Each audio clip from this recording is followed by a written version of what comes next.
Y bien, no ha llegado todavía Carlos Paredes, vamos a estar ahora con el ingeniero Fernando Ortega dentro de nuestro segmento casi religioso, porque no es religioso, puesto que hay miércoles en que tenemos que fallar cuando la coyuntura se vuelve muy cargada, pues dedicado a la innovación, la ciencia y la tecnología, porque como decimos siempre acá, sin ciencia y tecnología el Perú no tiene futuro. El Perú tiene que convertirse, la economía peruana, basada principalmente en la explotación de los recursos naturales, etcétera, tiene que irse, digamos, sofisticando cada vez más, convirtiéndose en una economía basada en el conocimiento y en la exportación de valor agregado. Y para eso es indispensable entonces el desarrollo de la educación, de la ciencia y de la tecnología. Estamos con el ingeniero Fernando Ortega, que es director de la Dirección Prospectiva e Innovación Tecnológica del CONCITEC, porque se viene el 8º Congreso de Prospectiva y Estudios del Futuro, Prospecta Perú 2010, y a su vez el primer Congreso Latinoamericano de Prospectiva y Estudios del Futuro. Ingeniero Ortega, ¿cómo está? Muy bien, muchas gracias.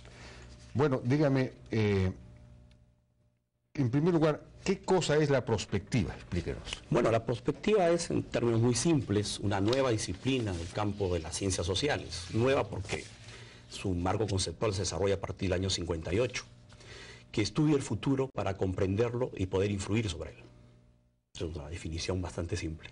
Estudia el futuro, o sea que tiene algo que ver con la futurología. Bueno, la futurología fue una pseudociencia desarrollada en Alemania nazi de los años 30, que prácticamente no duró más allá de lo que duró pues, el Tercer Reich, ¿no?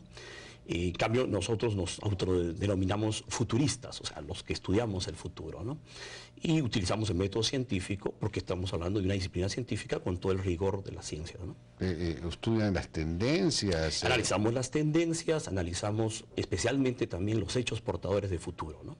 Porque el futuro está formado por eso, ¿no? Por tendencias y por hechos que van moldeando el futuro de nuestro mundo, ¿no? Por ejemplo, ¿qué cosa es un hecho, qué ejemplo nos puede dar de un hecho portador de futuro? Podría ser, por ejemplo, una cosa dramática como puede ser un terremoto de grado 8 en la ciudad de Lima, ¿no? O sea, el futuro de Lima no sería igual con o sin terremoto, ¿no? Podríamos decir eso, ¿no? Pero, digamos, es imposible hacer prospectiva sobre la base de, digamos, es imposible predecir esta clase de hechos. Es que el futuro no se puede predecir porque no existe. O sea, la base conceptual de la prospectiva está que el futuro no existe, predeterminado. Ya. Que el futuro se construye. Ajá. Y pero que también existen algunos hechos portadores del futuro que pueden hacer que las decisiones humanas puedan variar, ¿no? Como pueden ser justamente fenómenos naturales, ¿no? El tipo de un terremoto, una erupción volcánica, ¿no? Pero usted decía estudiar el futuro para poder influir en él. Gracias. ¿Influir de qué manera? El futuro es una construcción humana, es una construcción social. Entonces lo que nosotros queremos es alertar a los tomadores de decisiones para que conozcan todas las oportunidades que nos da el futuro, lo que nosotros llamamos los escenarios, y que puedan, a través del conocimiento de esos escenarios, elegir el mejor de ellos. Ajá, tomando las decisiones que de alguna manera conducen a eso. Así es, entonces nos podemos fijar un escenario meta y a través del consenso, digamos, una construcción social, podemos nosotros llegar a ese futuro deseado, ¿no? Pero eso no es lo que llaman una visión, por ejemplo. Sí, digamos, pero una visión es básicamente una imagen de futuro. Lo que nosotros queremos es que esa imagen de futuro se convierta en un proyecto de futuro. Hay un compromiso social de la construcción de ese futuro deseado, ¿no? Cosa extraordinaria. Bueno, a mí me ha llamado la atención esta información que ustedes nos han remitido, en el sentido de que en el Perú se vienen realizando estos congresos de prospectiva y estudios del futuro desde hace ya varios años. Este es el 8º congreso. Pero, o sea que en el Perú sí hay, digamos, y que el Perú de alguna manera es el país de América Latina que realiza estos congresos, los congresos más interesantes en estos temas. A pesar de que somos quizás uno de los países latinoamericanos donde menos desarrollo tenemos Eso en la perspectiva. Eso es lo que le iba a decir. Es que nosotros hemos optado por una política de creación de una cultura prospectiva en el país. Cuando en otros países, como el caso de Chile, por ejemplo, ellos emplean la prospectiva eminentemente desde un campo técnico, lo utilizan, pero digamos para grandes decisiones gubernamentales.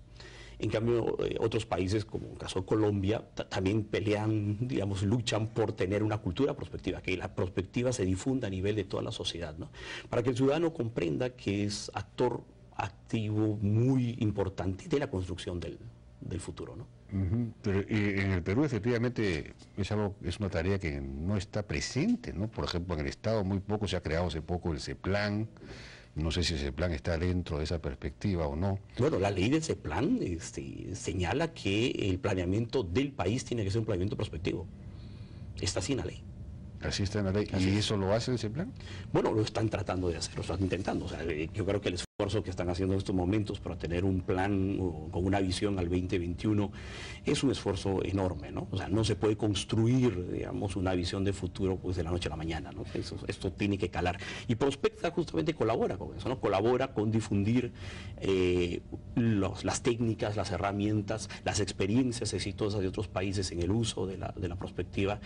Y el éxito que ha tenido Prospecta a nivel latinoamericano es que hemos logrado traer a Latinoamérica los futuristas más importantes del mundo.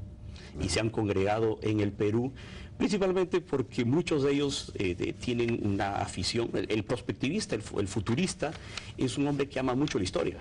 Por lo tanto, la visita al Perú, a Machu Picchu y al Cusco siempre resulta atractivo para que ellos puedan venir. Ese es nuestro gancho para poderlos traer, ¿no? De repente les gusta la gastronomía también, ¿no? Y también, indudablemente.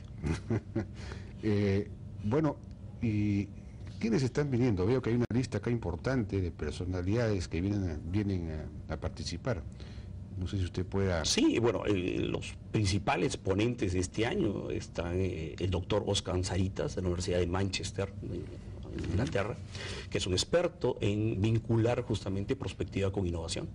Es un hombre que investiga justamente cuáles van a ser las próximas demandas del consumidor, sus preferencias futuras, de tal manera que esa información sirva para el diseño de nuevos productos, ¿no?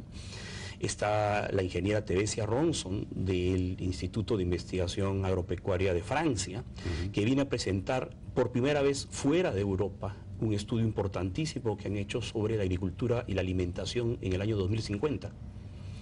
Claro. ¿Cómo nos vamos a alimentar en el año 2050? Interesante. Entonces ella lo va a presentar. El doctor Eusenio de Souza de Brasil viene a presentarnos el estándar de televisión que se va a usar en la transmisión del Mundial de Brasil 2014. Es un estándar todavía inédito que es de 4K 3D. Es decir, estamos hablando de transmisiones de 4.000 líneas por 2.000, estamos hablando de 8 megapíxeles en transmisión y en señal 3D. O sea que lo que esperamos nosotros gozar del Mundial de Brasil, digamos, de casi vivirlo, él nos lo va a traer, digamos, como un adelanto también para Prospecta, ¿no? Extraordinario, realmente. Y al mismo tiempo hay un congreso latinoamericano. Claro, porque Prospecta Perú ahora tiene hijos. Existe Prospecta Colombia, Prospecta Chile, y entonces hemos visto conveniente todos los prospectistas de América Latina de estar desarrollando ya una marca que sea regional, ¿no? Entonces vamos a organizar justamente el primer Prospecta América Latina en Arequipa, que después posiblemente se vaya a Colombia el próximo año a la sede, y así vamos turnándonos en esta iniciativa, ¿no? Qué bien. Ahora, en el Perú, claro, el Perú no ha tenido capacidad de pensar el largo plazo ni de pensar el futuro durante mucho tiempo, ¿no? En que estuvo demasiado atrapado en la crisis económica de los años 70, 80, las crisis políticas. Pero digamos, a partir de los 90 hasta la actualidad hemos ingresado a una etapa de estabilidad y de crecimiento sostenido, ¿no es cierto? Que no durará para siempre. Que no durará para siempre, ¿por qué? ¿Por qué? Porque... digamos, nosotros vemos todavía como un futuro provisorio esta década, del año 10 al año 20. Pero ya posteriormente las cosas van a cambiar. El mundo va a cambiar enormemente, digamos, a partir del año 30 posiblemente. Justamente una de las presentaciones más importantes de Prospecta este año en Arequipa es la presentación del doctor José Luis Cordeiro, que nos va a presentar los escenarios latinoamericanos al 2030. Y el año 2030 está marcado exactamente porque es el inicio posiblemente de un fenómeno que va a cambiar la evolución humana. Igual como ocurrió cuando el primer simio comenzó a caminar erguido, ¿no? Ese hito histórico en la evolución humana va a ser el fenómeno de la singularidad. ¿Qué es esto? Es cuando la inteligencia artificial equipara la capacidad de la inteligencia humana. Uy. Y eso posiblemente ocurra entre el año 29, dicen los más optimistas, y el año 45, los que son menos optimistas, ¿no? Y eso va a generar cambios muy, muy grandes en la sociedad.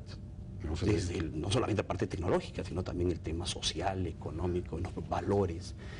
Vamos a tener que competir contra seres artificialmente inteligentes. Así es, y nosotros mismos vamos a tener la capacidad de expandir nuestras capacidades. O sea, ya no vamos a tener límites de memoria, límites de cálculos, etcétera, etcétera, porque vamos a poder nosotros conversar directamente con las máquinas. Y por eso es que el año 2030 comienza ahora a verse como un hito importante en la evolución humana. Y hay que estar preparados. Ya los asiáticos se están preparando, los europeos se están preparando, los norteamericanos se están preparando. Ya el problema de América Latina es que tenemos que estar en mejores condiciones para llegar a ese momento histórico, pues en condiciones que podamos asimilar, digamos, todos esos desarrollos tecnológicos que se van a venir. Eso significa mejorar sustancialmente la educación. La educación, la capacidad científica de generación de conocimiento de nuestro país, ¿no? Porque vamos a estar al margen. Es como que, digamos, nosotros nos hemos especializado en producir artículos de piedra porque vivimos en área de piedra y quizás estamos haciendo grandes inversiones en los mejores cuchillos de sílex o de obsidiana, cuando ya en algún sitio pues alguien estaba trabajando bronce, ¿no? Ya, pues. ¿Ya? Entonces, ese tipo de diferencia va a ocurrir en el año 2030 o quizás en el 2040, pero antes de la mitad de este siglo, ¿no?